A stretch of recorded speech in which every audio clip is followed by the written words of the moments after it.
Ginpaidalom na sa state of calamity ang tatlo ka mga kabanwahanan sa probinsya sang Iloilo.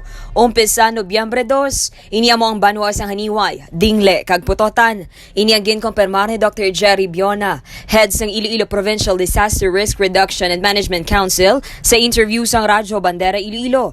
Suno pa kay Biona at applicable man sa probinsya nga magdeklara sang state of calamity. Bangod yara na sa 20.72% ang populasyon nga lubos apektado. Base sa pinakauli nga datos ng Iloilo Provincial Disaster Risk Reduction Management Council, naglabot na sa 424,644 ka mga individual ang apektado sa 2,049,417 ka mga Ilonggo nga total nga populasyon. Naglabot naman sa 160,175,000 pesos ang kabuusan nga balor sang kalitan sa infrastruktura, lakip na diri ang pagkalaguba sang mga taytay.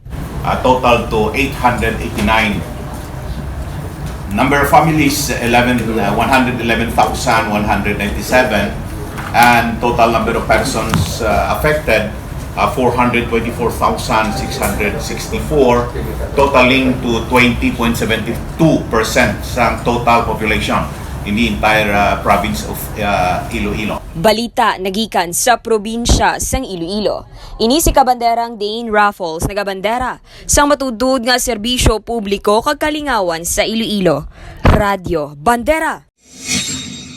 Ang ining nga balita ang ginadulong sa inyo sang D3 Bio, ang ginaendorso sa mga eksperto nga kampyon nga suplemento. Himo sa gin-extract nga virgin coconut oil nga may antiviral kag antibacterial properties nga sarang makatapna sa mga cancer cells kag mga bukol-bukol sa lawas. Ang D3 Bio, mabakal sa mga butika sa Iloilo.